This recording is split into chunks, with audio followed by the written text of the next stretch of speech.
All right, hey everybody, this is Rosh, and you are watching FM9 Basics, a YouTube tutorial series that I'm putting together to program all your Fractal products, including the FM3, the XFX3, and in this case, the FM9. So a little about myself. Once again, my name is Rosh, and I build and program guitar rigs for a lot of different clients, both here in LA and all over the world. And some of my clients include Steve Vai, Leppard, Melissa Etheridge, A Perfect Circle, Bush, Papa Roach, and more. I wanted to give back to the Fractal community and show some tips and tricks on how to program all their Fractal products, including the FM3, the XFX3, and the FM9. You can check them out at the rest of this YouTube channel, as well as XFXBasics.com, FM3Basics.com, and FM9Basics.com. So this tutorial is going to be dealing with CabLab. I've had some requests from some clients and users on how to use CabLab with all their Fractal products. CabLab can be used with either the FM3, the FM9, or the XFX3. And if you're not familiar with what CabLab is, it is a free program from Fractal Audio that allows you to use any of their DynaCapture cab packs that you can purchase online from their website. So the first thing that you're going to want to do is, of course, create an account with Fractal Audio on their website, and then you can purchase any of their cabinet packs, and then you can use it with CabLab. So again, the program is free, but to use any of the cabinets online for this, you're going to need to purchase one of their cab packs or as many as you'd like. So once you've created an account and purchased your cab pack, you can download the program and open it up, and it starts with this screen. So the first thing that you're going to want to do is go into the cab manager right here. And you can see down below it says it's contacting the server, the Fractal Audio server.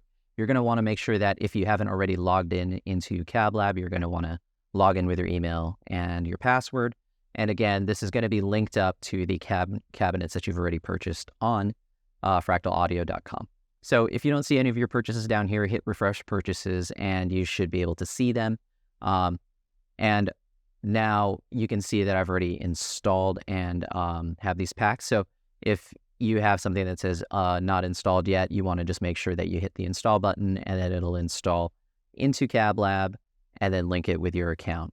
And again, you want to make sure that you're connected to the internet as you do this. And then you can see here, I've already gotten a bunch of different cabinet packs, but for the sake of this tutorial, we're going to be dealing with the Friedman cabinet right there. So once you've already got them installed, everything's good to go. You can exit this menu and then you're going to be presented with this screen. So the first thing that we're going to actually do is let's go to FM9 Edit. And you can see here that I've already created a basic preset using the Friedman at stock settings. I just picked a cabinet at random, the 5150, and a reverb and an output block. You can, of course, use any factory preset. You can, of course, use your own custom presets that you've built, and you just want to tweak the cabinet block in those presets using CabLab. So let's just listen to this tone really quick. Okay, so pretty generic kind of standard hard rock tone. And again, it doesn't really matter which cabinet you use. But I just, dialed in, just picked this one at random. And again, we're using stock settings. So this is just kind of how it's going to sound. Now, I'm going to go to the Dynacabs right here, and you can see the Friedman Greenback only comes with 4 microphones here in the factory Dynacabs. So just keep that in mind as we go through the CabLab process. So what's going to happen is that once you've built a preset or you've selected the preset that you want, you just want to make sure that FM9 Edit or whatever editor you're using is paused for the paused communications, because you can't run both CabLab and FM9 Edit simultaneously. So let's return back to CabLab and you're going to be presented with this screen. So the first thing you're going to want to do is connect to whatever Fractal product you're using. In this case, I'm using the FM9, and it's going to quickly sync up with your unit. And what we're going to do is we're going to go down here and select the audition mode that we want to use. There are 2. There's hardware manual and software live mode.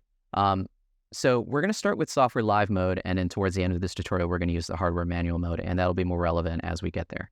So we're going to select software live mode, click this gear icon, and we're going to want to make sure that our audio settings are really are correct for this. So what's going to happen is that CabLab is going to basically take over your audio from your FM9, FM3, or XFX3, and you're actually going to hear everything from CabLab using software live mode. So the first thing you're going to want to do is click this button right here. Just make sure that your FM9, FM3, or XFX3 are both set as the output and input. And you can hit this test button and you're going to hear it plays a test tone for you to make sure this is correct. Great. So the next step is, of course, you can select whatever preset you want to start working with in CabLab. And again, this is the preset that I dialed in really quickly in FM9 Edit. And then, of course, you can select whatever scene you want in the preset as well. The third step is, of course, that you're going to want to disable the cab processing in the preset. So what this is going to do is it's going to replace the cabinet in your preset with the software version coming straight from CabLab. So you can click this button right here where it says do it and make a note of this. It says enabling software auditioning hijacks the audio. Now, to resume normal output operation, you're going to want to exit live mode or you want to quit CabLab. So everything that you're going to be hearing for the next part of this video is actually coming from CabLab. It's not coming from the preset that you have. So basically, at the end of it, once you've committed to the sound, you want to make sure that you either quit CabLab or you're going to use hardware manual mode. And I'll walk you through that as we get there. So once these are all set, the cool thing is you can go back to this main screen right here and start messing around with all your Dynacab cab packs. So we're going to select the 412 Friedman right here, and it's going to, bring that up. And now you're going to see that instead of 4 microphones, we have this whole host of microphones right here. And of course, the Friedman cab pack is pretty cool. You get the V30s and the greenbacks. Some cabinet packs have multiple speakers. Others are only going to be from a single speaker, but you have a lot more microphone options than the factory Dynacabs, which is great for shaping your tone. So in my opinion, the cabinet block is the key to getting the right guitar tone on your units. I think it shapes your tone far more than any of the bass, middle, or even treble knobs, in the amp block. So I think it's worth taking the time to do your due diligence to find the exact cabinet and microphone combination to get your guitar tone. So once you have this selected, make note of this master level right here. This actually is going to determine how loud or quiet CabLab is going to be. So if you notice any volume discrepancy, you can, of course, turn this up or down as needed.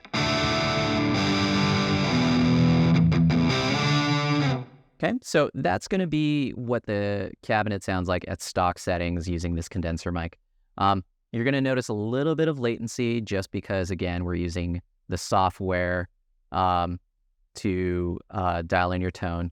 And then once it's dialed in, we're going to switch to hardware mode, and then you're going to notice the latency disappear. So a couple quick things to address. If you haven't used any type of miking, if you've never mic'd a guitar cabinet or anything like that, let's talk about these different microphone types.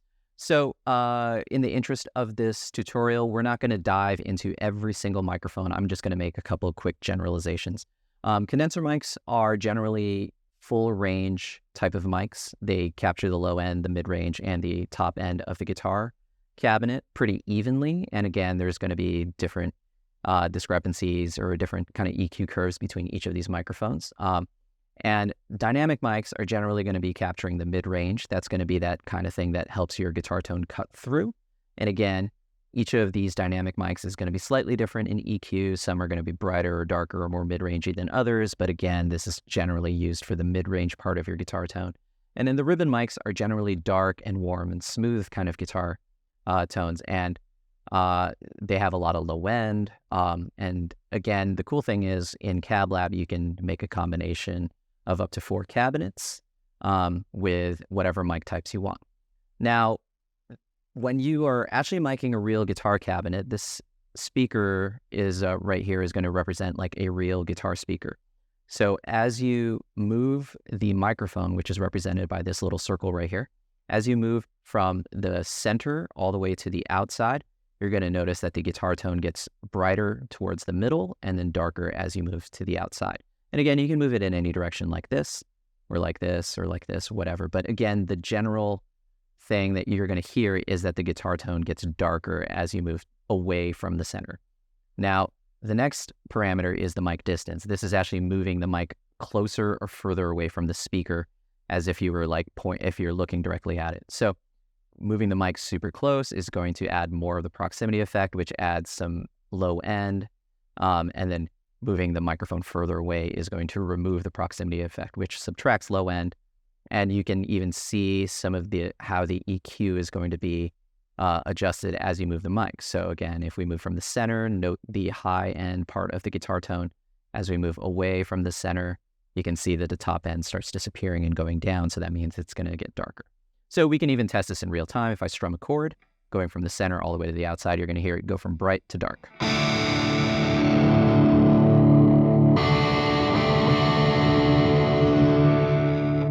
So these are kind of useful parameters to keep in mind as you dial in a guitar tone. So the first thing that you're going to want to do, of course, is that you're going to want to select the microphone of your choice. And you can, a great way to audition microphones to hear the differences between two microphones of the same type is to basically select the cabinet again and a slightly different microphone. So let's compare the 57 to the 421. And this time what we're going to do is we're going to try to mic them in approximately the same place. And then what you can do is you can solo each microphone and hear the differences. So let's make a couple quick global low and high cuts. And again, these are high cuts and low cuts that I generally do, usually 80 hertz and then 5,000. Up to 8,000 is usually a good ballpark for me, as well as 80 and 5,000 here. And we're going to do the same thing in this microphone. Now, what we can do is when you hit the S right here, that means solo. What it means is you're only going to hear what this cabinet sounds like with that microphone placement as opposed to this. So let's take a listen to the 57 in this position. And let's hear the 421 in this position.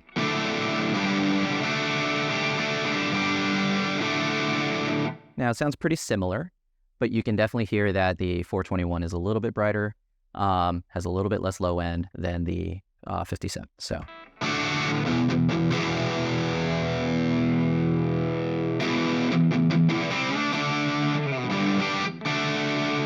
And of course, you can try some of the other ones like the 57 off axis, and then again, hear what that sounds like, as opposed to this one. So it's a really great way to compare microphones, especially depending on where their speaker placement is. Let's try the SM7 as opposed to the SM57. Okay, so that one's a little darker, a little warmer, has a little more low end than the 57. And of course, you can do the same thing, comparison between, let's say, the two ribbon mics. So let's take the Royer 121 on the left and then the ribbon Beyer Dynamic M160 on the right. So here is the Royer.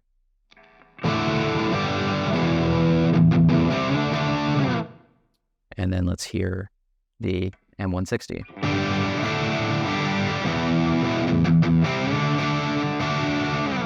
And again, you can kind of hear the differences. To me, the Royer is darker, has more low end than the Beyer Dynamic right here.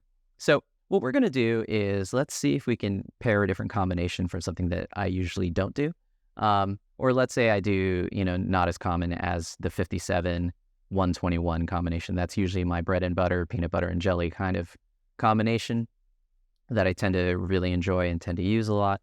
Let's dial in a tone using the Dynamic 421 as well as the M160. So what we're going to do is let's find a good sweet spot. What I'm listening for is I want a tone that's bright enough and mid-rangey enough to cut through a mix, but still has some smoothness and warmth, so it's not just going to be ear grating the whole time.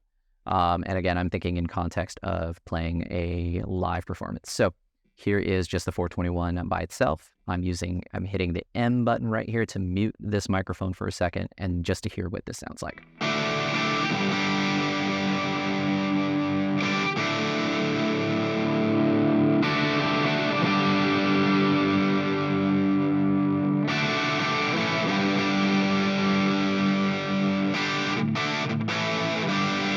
Okay, I think that's pretty bright right there. And then now what we're going to do is we're going to bring in the ribbon mic, and I'm going to use the ribbon mic more as a smoothing, kind of adding warmth and low end to this tone. So we're going to start it doesn't really matter where you start, but I like to start in this position generally as like right where the cap meets the rest of the speaker. This is a pretty common place to mic a guitar speaker. And then I tend to start here and then start moving the mic around to get the tone I want.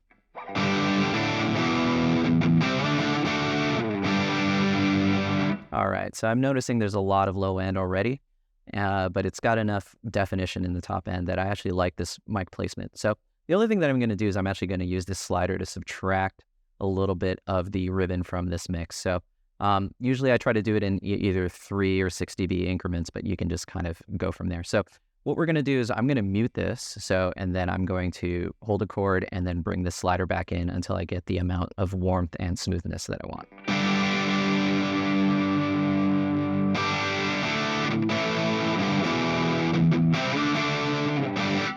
I think that's pretty good right there. And so now the cool thing is that, let's say hypothetically this is the tone that you want. Again, everybody's going to run into a different context, different need. Depends on the type of guitar you're playing, type of music that you want, the type of, context that you're playing in, of course. But again, for this tutorial, this is just like, let's say this is the tone that we wanted to dial in. So the next step is, of course, we want to name it. Let's call this Friedman Cab Lab Test or something. Or actually, let's call this Friedman, and then we'll call this 421/160, just so I know which microphones are in there. And you can, of course, process this in standard or ultra res. Standard is going to use less CPU than the ultra res, but I think the ultra res sounds better. And of course, you can do different types of trims you want. Let's just pick minimum phase for now. We want both of these microphones to be completely in phase. Now, the next step is going to actually be going to hardware manual mode. And the reason why we're going to do this is now we want to basically hear what the tone's going to sound like without any latency. So we're going to select this. Let's click the gear icon. Just make sure that we're still selecting the same preset. And we're going to go here and what's going to happen is the block is going to be replaced by the scratch pad, the cabinet block in your preset. So let's click this button right there. And what you'll notice is when we're in this mode, the tones, now it's going to remove the latency because you're not using any software processing, but you can't do things in real time. So for example, you're going to notice that doesn't change the tone at all, right? So what you're going to want to do here is, again, let's assume that this is the placement that I wanted to keep, that I got from the software live mode. And then now what we're going to do is I want to send this into my FM9 just to audition and just make sure this is the tone I want.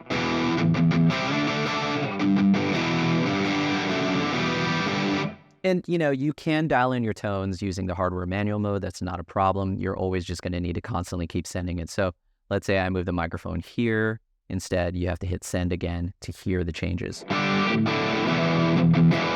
As you can hear, my tone got a lot darker. I actually want the tone to be a little bit brighter. And again, hit send, and then you're going to hear the difference. As opposed to something way out here. Let's just test that. Send. And you can hear that tone got way darker. But I want enough to cut through the mix without it hurting everybody's eardrums. Okay, that sounds great. And the cool thing is now, because of doing the hardware manual mode, there's not going to be any latency in your playing. You're going to hear that it feels just like the regular amp. And then the last thing that we're going to want to do is, of course, save this to the FM9. You can, of course, save this to your computer. I'm using a Mac, but we're going to save this to the FM9. And what it's going to do is it's going to bring up your user slots. So let's save it in 40, and it's going to save it as Friedman 421/160. We're going to hit save. And the next step that we want to do is we want to hit disconnect.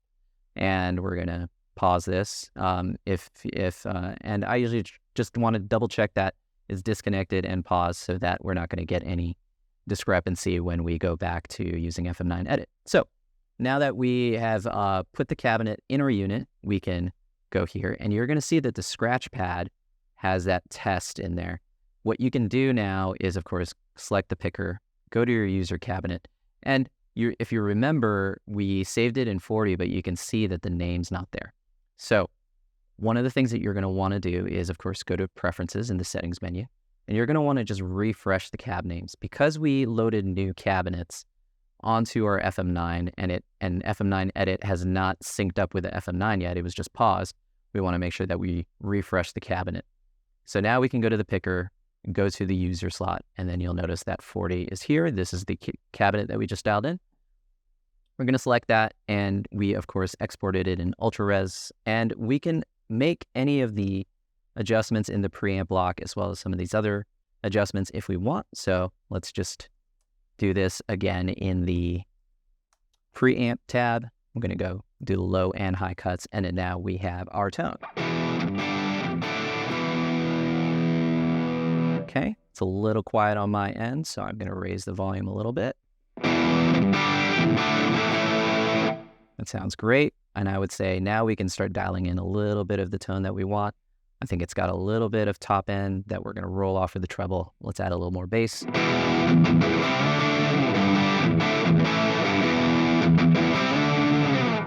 And there you go.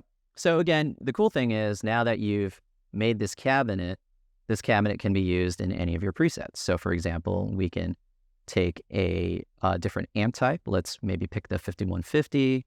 Let's do 5150 red. And then let's see if this is going to be a good guitar tone. It's definitely a little bit louder. So let's adjust this. It's actually quieter. And we probably don't need that much bass. Let's remove the gain a little bit. And again, that's the cabinet that we dialed in with the 421 and the 160. You can use this with anything. Let's try another high gain amp, like maybe the Rev. And we'll do the Rev Red.